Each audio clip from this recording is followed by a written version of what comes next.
নমস্কার, সবাই কেমন আছেন? আজকে আমি আপনাদের সাথে শেয়ার করব আমার শাশুড়ি মায়ের হাতে স্পেশাল বিরিয়ানির রেসিপি। তো প্রথমেই কড়াইতে তেল দিয়ে দিয়েছে। এর মধ্যে গরম মসলা, এলাচ আর তেজপাতা দিয়ে দেওয়া হয়েছে। এখানে পেঁয়াজ কুচি দেওয়া হয়েছে, তারপর রসুন বাটা দেওয়া হয়েছে।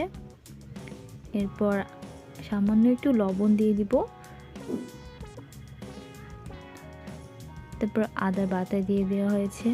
এখন মশলাটাকে ভালো মতো নেড়ে কষিয়ে নেওয়া হবে। মশলা কষানোই কিন্তু তরকারির আসল স্বাদ এনে দেয়। মশলাটাকে যত কষানো হবে তত স্বাদ বেড়ে যাবে। এরপর এখানে কাঁচামরিচ দিয়ে দেওয়া হলো দুটো। তারপর কাজু বাদাম, কাঠবাদাম আর চীনা বাদাম পেস্ট করে রাখা হয়েছিল, এটাও দিয়ে দিল মশলার সাথে। এখন ভালো মতো মিক্স করে নেওয়া হচ্ছে। আমার শাশুড়ি মা আজকে রান্না করবে চিকেন বিরিয়ানি। তো এই বিরিয়ানিটা আমাদের বাসার সবাই অনেক পছন্দ করে। সেজন্য আজকে আমিও আমার শাশুড়ি মায়ের হাত থেকে রান্নাটা শিখে নিচ্ছি আর আপনাদেরকেও দেখার সুযোগ করে দিচ্ছি।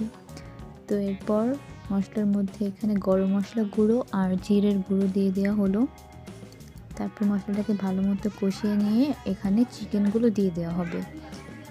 তো চিকেনটাকে এখন মশলার সাথে ভালো করে নেড়ে কষানো লাগবে, না হলে মাংসটা কাঁচা থেকে যাবে। তো কষানো হচ্ছে মাংস, এখন দেখতে থাকুন। এই বিরিয়ানি রান্না করাটা অনেক সহজ। এই বিরিয়ানিটা বাচ্চা থেকে বড় মধ্যে সবার পছন্দ হবে। আর আমার শ্বশুরমশাইয়ের খুব পছন্দের এই বিরিয়ানিটা, তিনি খুব পছন্দ করেন, সেজন্য আজকে রান্না হচ্ছে। তো আমি একটু নাড়ছিলাম, কিন্তু আমি এতগুলো মাংস একসাথে নাড়তে পারছিলাম না। সেজন্য আমার শাশুড়ি মাকে ডাক দিয়ে দিলাম যে তরকারিটা হয়ে গিয়েছে, এবার নামিয়ে ফেলুন।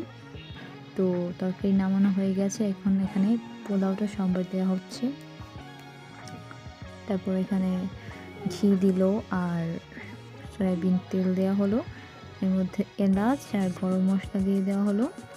তারপর এখানে সামান্য কিছু পেঁয়াজ কুচি দেওয়া হবে। ভালো করে নেড়ে এখানে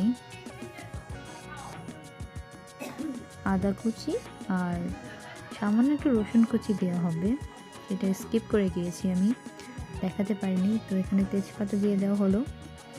তারপর এখানে পরিমাণ মতো পানি দিয়ে দেওয়া হবে।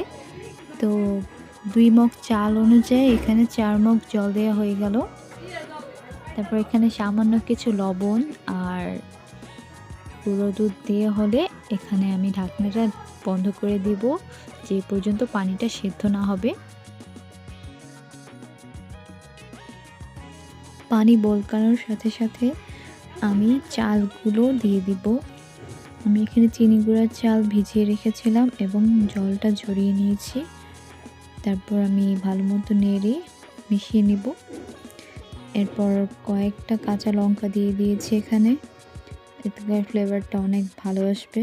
আর এখানে কষানো মাংসটা আমি পোলাওয়ের সাথে মিশিয়ে নেব। মেশানো হয়ে গেলে আমি ঢাকনাটা বন্ধ করে কিছুক্ষণ দমে দিব। তো এই তো আমার বিরিয়ানি রান্না শেষ। আমার শাশুড়ি মা রান্না করেছিল, আমি তো প্রথমেই বলে দিয়েছি। তো আমি এখন থালে বেড়ে নিচ্ছি, সবাই খাবো। তো এই ছিল আজকে আমার বিরিয়ানির রেসিপি। আপনারাও সবাই ট্রাই করে দেখবেন, আশা করি সবার খুব পছন্দ হবে। তো আজকের মতো টাটা।